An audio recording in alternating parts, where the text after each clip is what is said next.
If you're willing to put in the work and take chances and learn quickly, in many professions, in a matter of months, if not maybe like 1 or 2 years, you can get to a point where you will be probably as good as people who have been around for a very long time. Again, this is not a universally true statement, but I would say it holds for the most part.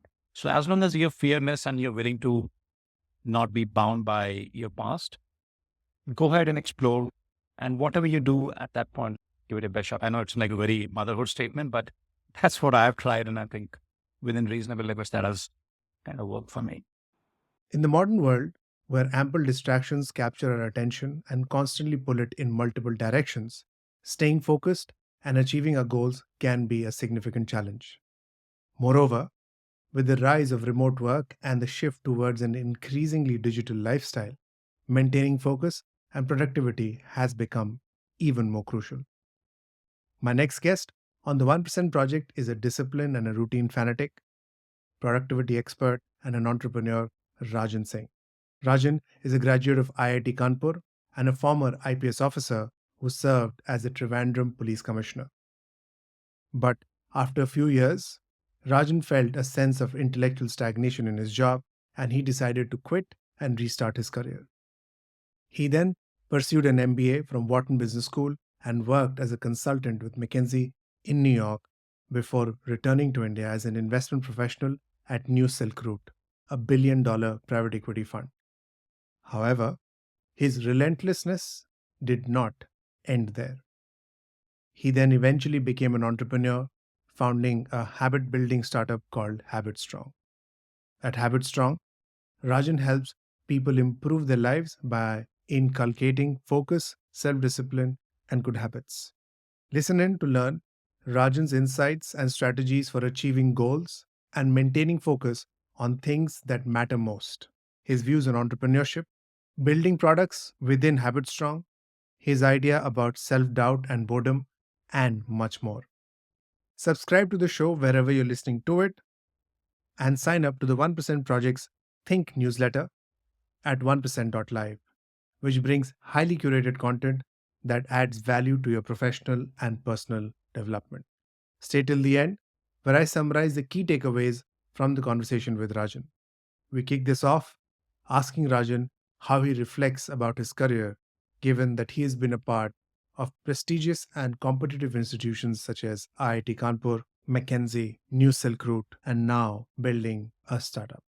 I can answer this question in two ways. One is how I have thought about it and how, looking back, I might think what's an ideal or a better way of doing it. So the way I have gone about my career is essentially taking decisions which felt optimal at each point, which is practically what every one of us does. So nothing really surprising here, but a few things that I've been mindful of is one is to not let risk aversion come in the way. If something felt really right, taking my chances and just going and doing that. So that has been one thing that I've consciously tried to do.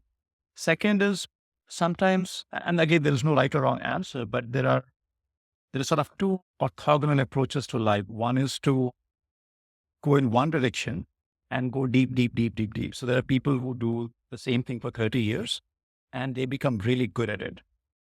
Many of them, right? And hopefully they can explore the depths of that field like other people cannot. And there are others who are open to trying different things. So I am clearly in the latter category. So just because I have done something in the past, I don't feel that should constrain me in what I do next, as long as it makes sense otherwise. Like after my IIT joining the police service, one of those decisions where I felt it made sense, the idea attracted me, it felt like it would promise a great career, which it did, at least for a couple of years. And then at some point I felt that I was feeling mentally saturated. It wasn't really pace of learning had slowed down substantially. Back to the same question. So now what do you do next? And I did not want to keep doing something just because it is considered prestigious or there is a sort of guaranteed job security or career growth and all that stuff. So one thing which I do have in mind is that why every job will have its ups and downs. On many days, you should feel somewhat enthusiastic about going to work. So if something feels like a drag every day or most of the days, then there's a question mark. So I felt I had the big question mark when I after a couple of years in the IPS, and then I decided to quit and go for an MBA. So I think every career move has been driven by this thing about, okay, what makes most sense, which I think everybody asks, but also not to be constrained by the past. The past can certainly be your strength, but it should not hold you hostage.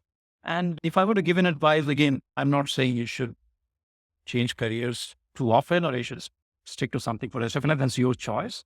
But I certainly do feel that not be scared of trying something just because it is something new. And quite often the fallacy that people fall for is that, or the people in that field, whatever it might be, like, they have been doing it for so many years and I'll be a newbie and I will never be able to catch up. No, obviously experience has some value, no question about it.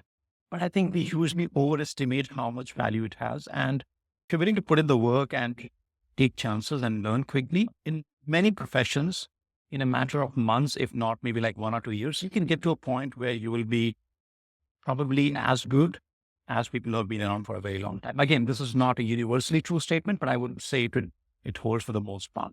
So as long as you're fearless and you're willing to not be bound by your past, go ahead and explore. And whatever you do at that point, give it a best shot. I know it's like a very motherhood statement, but that's what I've tried. And I think within reasonable limits, that has kind of worked for me. In your career, you moved from McKinsey to a PE. So I was inquisitive to know that probably you also had a choice of going into a VC. So why a PE, not a VC at that point? So when I worked in McKinsey, I was in the generalist consulting practice, though I did spend some time in the corporate finance practice in the not financial services. Financial services is an industry, but we also have a group which focuses on valuation. I spent some time there, but mostly I was a generalist consultant. And I felt that my understanding was at the level of, I can understand businesses. I can look at how they operate, find the flaws, may possibly solve some of those problems.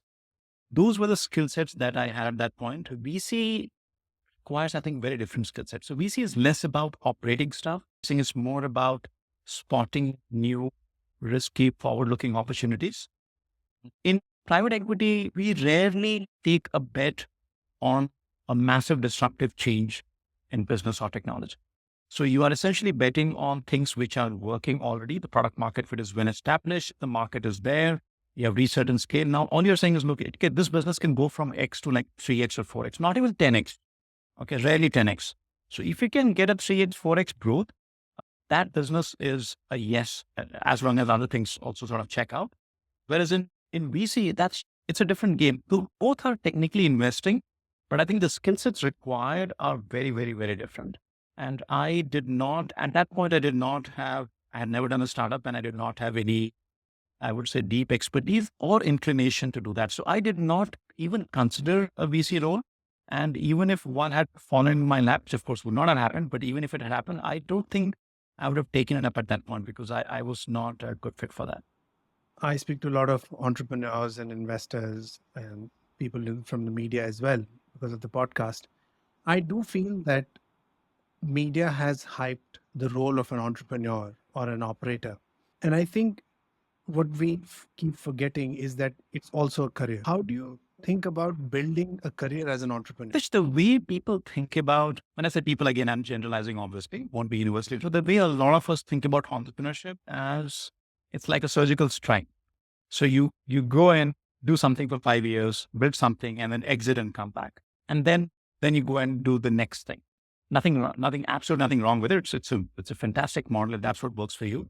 Very, very rarely do people think of, okay, I'll build this company and then I'll hold my equity or whatever forever, or I'll be less involved operationally, but I'm going to be part of it for like indefinitely of a very long time. Now, when you are thinking more in terms of, okay, I go in for 5 years, build something, extract some value, get out and then do the next thing, then from a career point of view, it's less about building something sustainable or whatever. I mean, of course, it doesn't hurt, but your main priority is going to be on exit.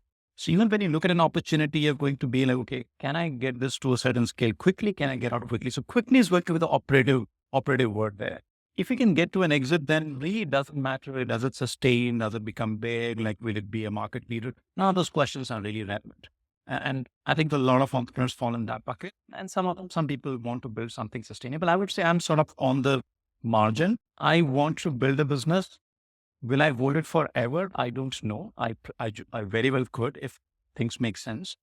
But one thing I'm very clear, Pritish, is that I don't want to ever exit a business and then see it collapse in 6 months or 12 months and then say, oh, you know what, that guy didn't handle it well. Right? So it should not be hit and run. So it has to be sustainable. At least that's something that I feel strongly about. So if anybody is looking from a career point of view, I would say think of like which of those two buckets do you belong to? If it is a former, the thing to really worry about or think about is that if you go in for 3 years or 5 years, could you get stuck for 10 years? And could you get stuck in something which doesn't really scale up? Something happens, but it doesn't take off as per expectation. So I think those are the things that one has to worry more. But if you want to build something sustainable, then think of it more like, okay, you're going to own this company forever. Also, what it does is, again, depending on whether you take external investment and how the investors are, etc. If those things again are aligned, then it can be less stress-free. You can take a little bit more time to figure things out. And very importantly, in that case, product market fit and getting a product which people really love and they want to pay for, I think that becomes very, very critical. My personal belief is that, again, I'm sure many people will disagree, is that a lot of companies in the startup space in India have scaled up, but they don't have product market fit. And the reason I say it is if a company has product market fit, then even if you're not profitable at the overall level, the unit economics should work. But in many cases, it's very questionable. Again, I'm not making a judgment. All I'm saying is those are very difficult situations. So if you're in that situation and that cannot be that can't sustain for the long term. So from career point of view, I would say if you want to stick to one company, make sure you get a product market fit. By the way, we are still, some products we have, I think they have certain level of product market fit, but we are figuring stuff out. So we haven't solved it fully. I'm totally aware of it. So the scaling has to come after you have figured that out, at least any kind of inorganic scaling. So that is my take. If you think about entrepreneurship from a point of view of career, not just as a gambling. Brilliant. I'll get to product market fit. But before that, this is your second stint as an entrepreneur. The first startup didn't work. And now you build a product which is exploding or it is a breakout product. So what is your counterintuitive insight about entrepreneurship? Pritish, I do not have a very either deep or deeply insightful or counterintuitive insight. But here are things that I have understood. Most people already know this, but I'll share nevertheless. One is that I've learned through hard knocks that marketing, distribution, branding, whatever you want to call it, essentially if you think of business as just slice it into two halves. One is you create something which solves a problem. And then second half is like, okay, you somehow make sure that product or service gets delivered. Okay, just think of these two. So second, let's call it marketing just for sake of simplicity. Right? That is the hard part. And that is the hardest part. And what I have figured is that if you can solve for that, then not that product market is trivial, not at all, but that is that is what determines your success. Product market with iteration, you can hopefully figure it out. Right? But if you have not with some kind of marketing channel or marketing platform or some mechanism, I have realized that just by paying money to Google or Facebook or digital advertising, as glamorous as it feels, you will never make it. So if somebody comes into this idea that, okay, I have this wonderful idea, fantastic. How will get to the customer? I will go to Facebook. Sorry, don't do that. That can be the last part of the puzzle. Once you've built your brand, people know you have other channels. It can possibly be an add-on, and they're also making it work, making it like cost effective. It's very, very, very, very hard. So essentially what you're doing is you're just putting in all the effort, getting some cash, and then every month you give all of it to Facebook and Google. Please take it and go home. And that's why those companies that trade at like hundreds of billions in valuation, right? So they are essentially extracting, using parlance, they're attracting the consumer surplus or economic surplus and leaving nothing for the companies for the most part. So then what do you do? And that's a big question. I do not have the answer. For some people, it might be you've built a brand on, let's say, YouTube, or somebody has a, maybe like you're on this podcast, this could be a channel. But there has to be some mechanism for you to connect with the people that whom you're going to offer a product. And it has to be organic, not inorganic. The other thing is, which I'm realizing more and more, is that when people buy into a product, like if I'm taking something from Pritish's company, I'm also buying into you. Again, I'm not saying anything counterintuitive, but if I don't like you as a person, believe it or not, I probably will not buy from you. And if I like you, you know what? Even if Pritish's product is like 20% more expensive, I can speak for myself personally, only one person, I will buy. But if I disagree with that person, and again, this is not about ideology, it's about like the point I'm trying to make here is that the purchase decision for all of us is certainly, there's an emotional part of it. There's a comfort level. There are a lot of those factors that come in.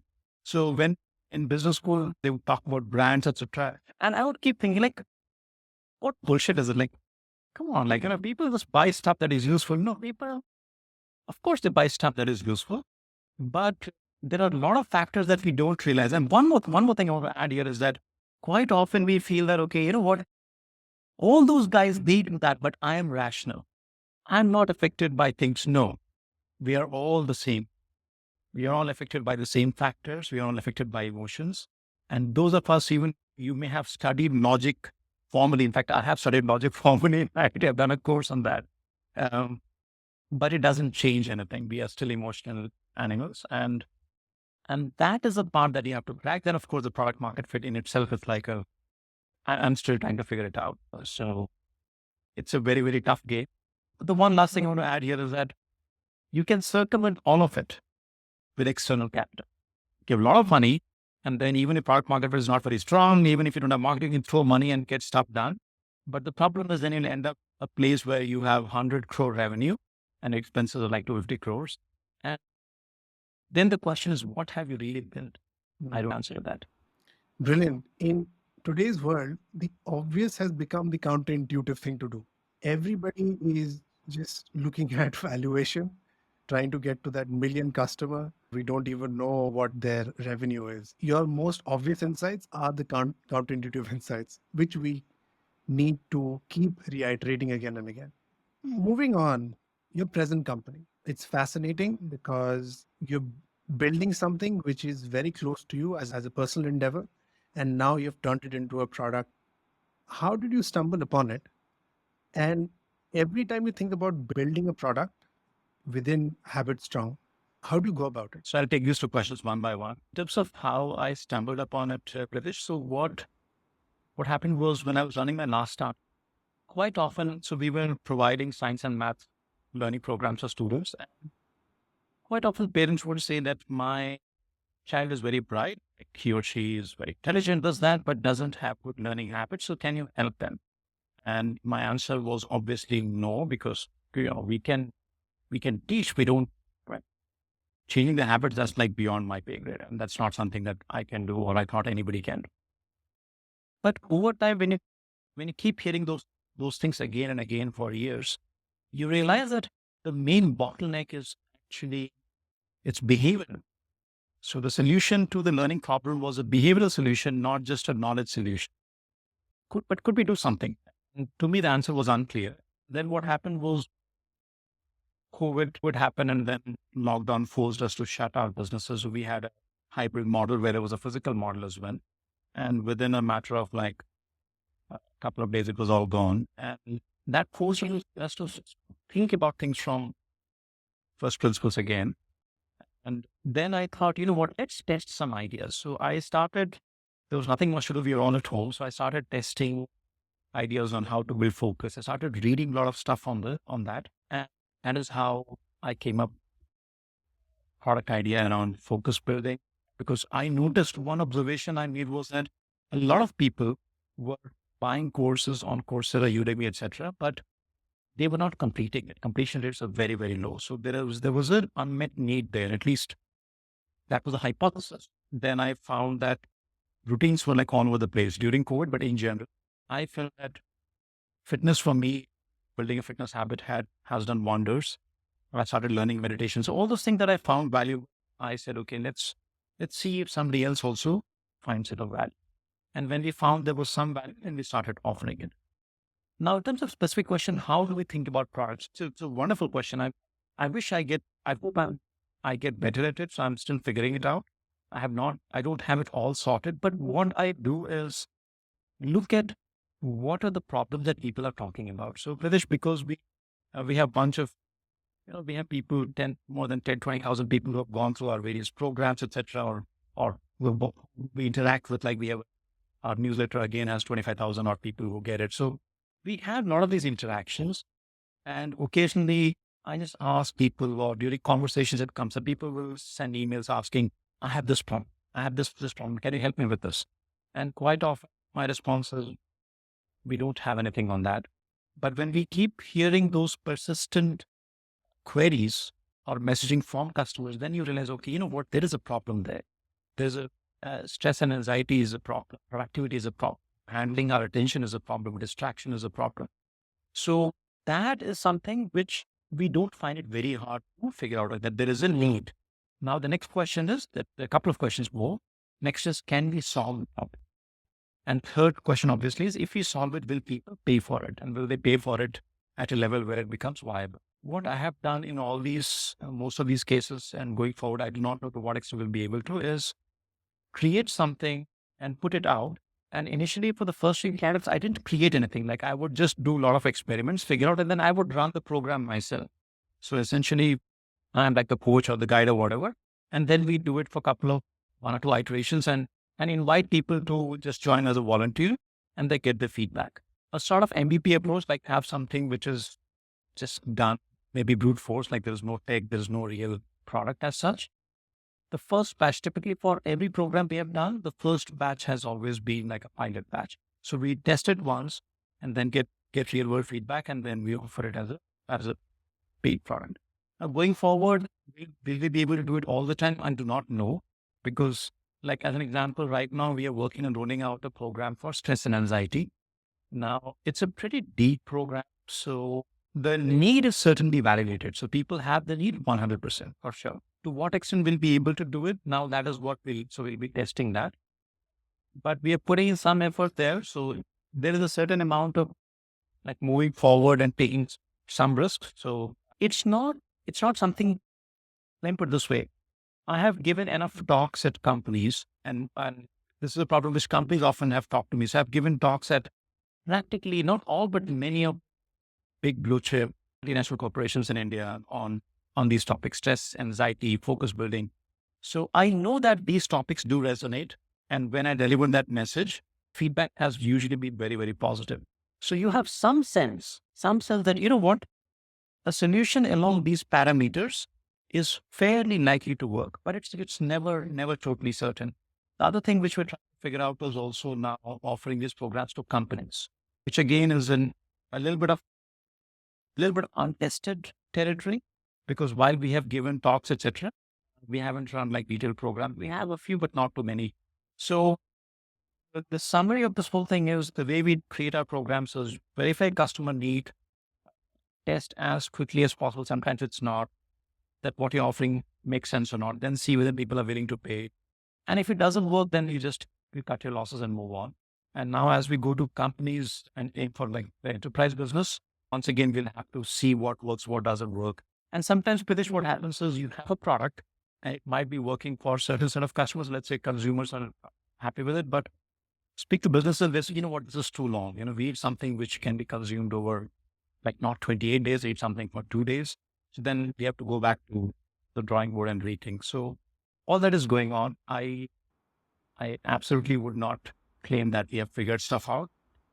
One by one, we're trying to get closer. What are your insights about self-doubt as a founder? This is a very, very interesting question. So let's revisit the idea of self-doubt. So there is one paradigm that we should be confident. We should know what we're doing and we should, be behind it, like don't look back. And there is another way to look at the world, which is say, you know what? Look at the data, look at what you learn from the world. And do these two contradict? And if they do contradict, then which is the right approach? I think a lot of times when we have these kind of debates, the answer is in the nuance.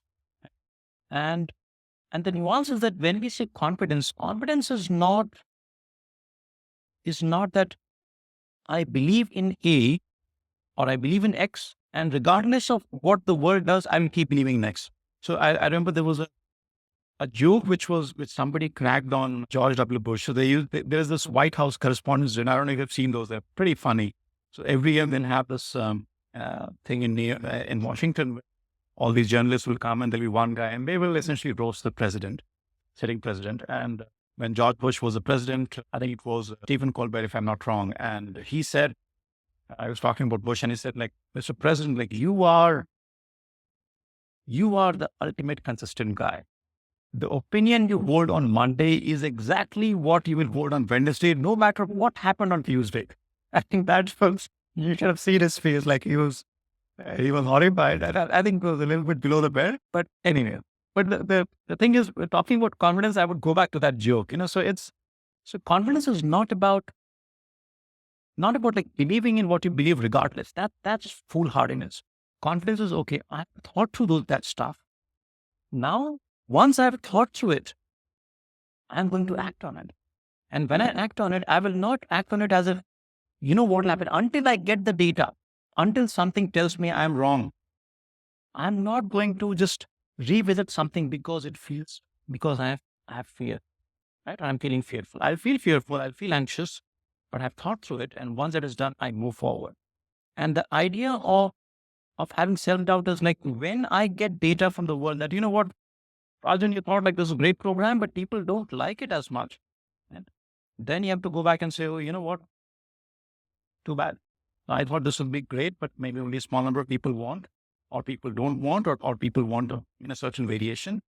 And then you have to respect that and go back and say, we got it wrong, or we got it only partly right. So it's not an either or, it's not a choice. It's not a binary choice between self-confidence or self-doubt. It's about the right kind of confidence and the right kind of doubt. In one of your interviews or conversations, you have talked about boredom because we have so many stimuli or notifications. Can you double click on the importance of boredom in our lives? The ability to manage our attention is, in my opinion, today the single most factor or single biggest determinant of not just a success, but of how you live your life. See, there was a time when I was in school, unfortunately, there was no television. In fact, we did have TV, but there was one Doordarshan channel or whatever. And there were hardly any books. There was no Kindle. There was nothing. So essentially, if you're looking for some external stimulation, there's nothing. So then our attention was there. And we, of course, even then there would be distractions, but it was very, very easy to just do what you wanted, relatively speaking. Then, of course, cable TV came and we had internet that, where we are right now. And I'm sure it's going to just go in that direction at the speed of a rocket. Now, when we are constantly interrupted, constantly stimulated, there's always it's like really like trying to study for an exam, sitting in a casino in Vegas. That's what life has become. And what I'm saying is, unfortunately, it's not even an exaggeration, right? Because you open your phone and different variants of casinos, right? Be it your Facebook, be it an actual casino, maybe, right? All those things are right there.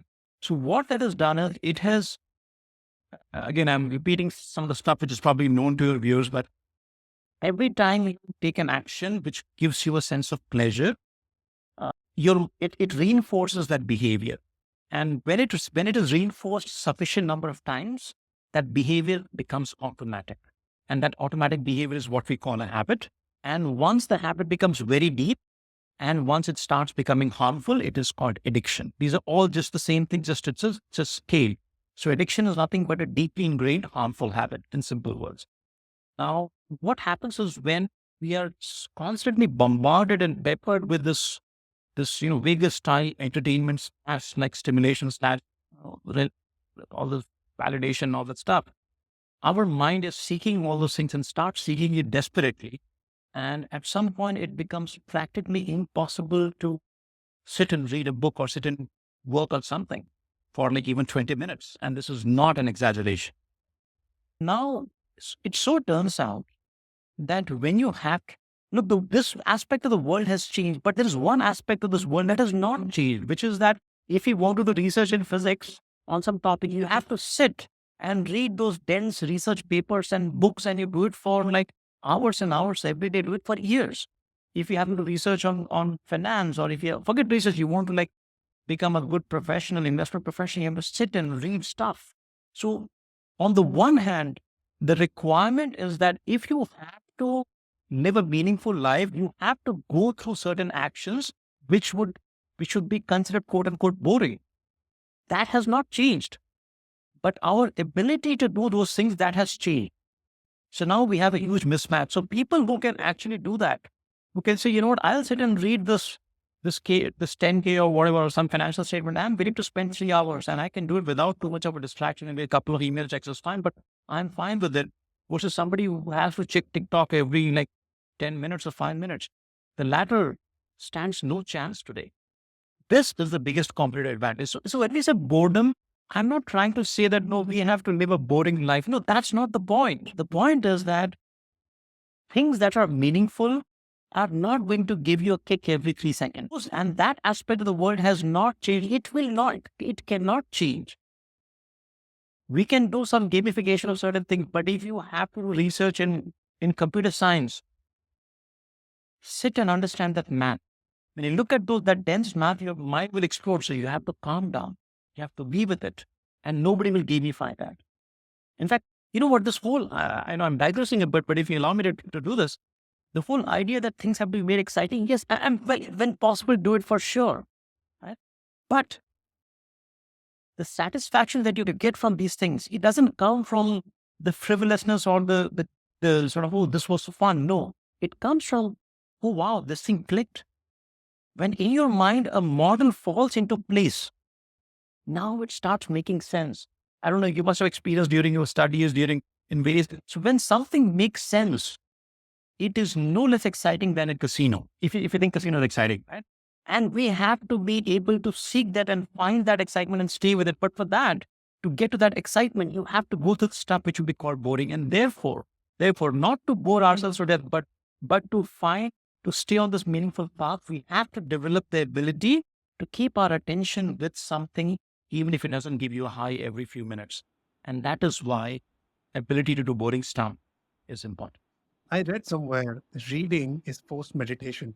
Once you get into the habit, you enjoy it so much. And over a period of time, you understand what you've gained out of it. But it's a habit and it's a practice. Children who develop it early on find it natural. But if you're trying to pick it up in an older age, it's very hard because it's basically, sort of a meditation and you need to keep focusing. Great. 3 productivity tools. So one is, when you want to do focused work, don't think of it like an indefinite, undefined, long effort. Think of it as a well-defined sprint. The duration can be 25 minutes, 30 minutes, 45 minutes, 50 minutes, not 2 hours. Okay. Anything less than 90 minutes, but I would say more like 50 is the right, 25 to 50 is the right duration. So it has to be a well-defined sprint with a well-defined objective. I think something as simple as that, it does magic inside your brain. And the magic it does is, our mind is caught up in a lot of things simultaneously. The problem is not a lot of things. The problem is the simultaneity of it, simultaneously. So when, like right now, you and I, we are talking, for me, the only goal right now is to answer your questions and answer those questions as best as I can. Nothing else matters to me. So because for this an hour long or whatever duration we have a specific goal, I can drop off everything else. There's nothing competing for my attention. The same thing I think we need to break to anything that we do in our daily life. That is one hack, I would say, not hack really, but one approach to productivity. Second is, if we do not start our day with some clarity, look, I'm not talking about like, sometimes we think, okay, I need to have a plan, minute by minute plan. No, you don't need to have any of that. If you have, that's great, right? But it wouldn't work for me. I know it would not work for a lot of people. But you need to have some clarity as to what matters for me today. Like today is Tuesday, it's 7th of Feb. What do I need to get done? Some clarity is required, because if we don't have that, if the way we approach our day is okay, right now it is like 11:30. What should I do next? How do I find work? Because when we have that question, we have a default response. Go and check your email, check your Slack, or check something. And then we get in this responsive mode and we feel good because, well, I've been busy the whole day. But in army, sometimes soldiers have to be kept busy. So they are told to like dig trenches, and then they'll be told to like fill the trench again, right? So they are busy the whole day, but it is just business for the sake of business. So we should not be doing the same thing. Of course, there it is for physical exertion. Here we don't have the objective. So we don't want to, we just don't want to be busy. So you have to have the clarity as to today for me, A and B, these things really matter. Forget when I'll slot them, that comes next, but at least that clarity, I think is important. Third thing I would say is, there are so many things I would love to say here, but one thing which works is at any point of time, you should not have more than 2 or 3 things that your mind is engaged in. This is something which I'm following very, very strictly, and it's super effective. Like I may have a to-do list. In fact, I genuinely have a to-do list of more than 100, probably 200 items. Right now, I pick like 3. So today I'll work until I am done with any of these. I cannot take anything else. All those 200 things, they may be very important. Maybe if I don't do them, something bad will happen. I don't know. I don't care. But I have picked something up, picked something thoughtfully, and allow your mind to engage only with those things. All these things I talked about, ultimately, they're all about your attention. How do you handle and corner your attention? How do you make it a laser focus kind of thing, as opposed to like a broad light just being spread in all directions? Normally, by default, our mind is going all over the place. And whether you dilute milk or you dilute your attention, the outcome is the same. There's nothing left. So I would say these are some of the things that 3 books that have influenced or impacted you. I think Atomic Habits by James Clear, that was certainly, unsurprisingly, that is a great book. There is a book on mindfulness called The Attention Revolution by Alan Wallace. I thought it was very good. There's another one, Mindfulness in Plain English. Again, very, very thoughtful, very scientific. I like that. I'm reading another book now, which is Mindfulness with Breathing. I'm very excited, actually, finding some very interesting material there. So there was a Buddhist monk called Buddhadasa. I think he died in the 90s, but a very, very famous monk in Sri Lanka, Thailand. So he had a little secular approach to meditation. So he was a Buddhist monk. So that book seems to be very promising. A bunch of books on cognitive therapy. If someone feels like reading a book by Judith Beck, it's called Cognitive Behavioral Therapy, which I thought was very nice. What will be your advice to your younger self? Certainly one advice which I would have for my younger self, and therefore for anybody in that situation, is even if you're highly ambitious, you're looking to do a lot of things, the next thing you want it to be something different, something big. It's perfectly fine to have all those thoughts and to pursue your goals and to look for success. But remember that no matter how successful you are, that new life that you're thinking, that you're looking forward to, it's not going to be materially different from what you have right now, regardless. So don't postpone living until you reach that ideal situation where you have the perfect job, where you have the perfect authority and a lot of money and this and that. Even if all those good things happen, something else might happen which we haven't factored in. Life is a multivariable problem. So don't wait to live your life.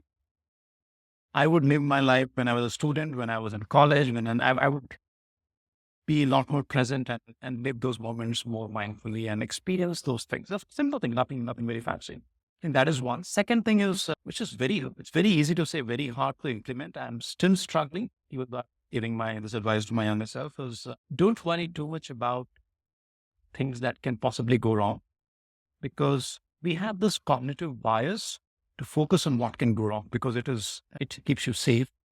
But the end result is also most of the things that I have worried about, most of them have not panned out, thankfully. And many things that you worry about now, 6 months later, like it's not even in your mind. It's like totally gone. So I would say one thing I would do is maybe I should do even now is always ask like, will I worry about this 6 months later or 1 year later? And if not, then maybe I should probably let go. Like I said, all these things are theoretically easy to understand, but our behavior and the way we respond to situations, it's not always logical.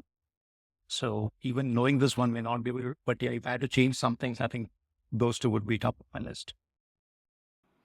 Brilliant. Rajan, that's a great place to close this conversation. Thanks for being on the show. Thank you, Pritish. Lovely to be here. Habits, boredom, and discipline are all important components of personal growth and productivity. By developing good habits, embracing boredom as a catalyst for change, and practicing discipline, we can achieve our goals and live a more meaningful life. Hope you enjoyed this conversation with Rajan. Here are the 3 key takeaways. Number 1. If one wishes to switch careers, one should not be scared of trying something new. As long as you are fearless, willing to put in the hard work, and not bound by the past, you can succeed in whatever career path you choose. Number 2. Creating a product that solves a problem is important. But the most challenging part of entrepreneurship is ensuring that the product or service reaches the intended customer. And number 3, one should not postpone living and wait for the perfect situation to start enjoying life. Life is still a multivariable problem, and something will always impact it. It is important to live in the present and experience every moment mindfully. If you enjoyed this episode, share it with someone who will find it valuable, and it will be great if you can give it a 5-star review wherever you're listening to it so more like minded people can find the show.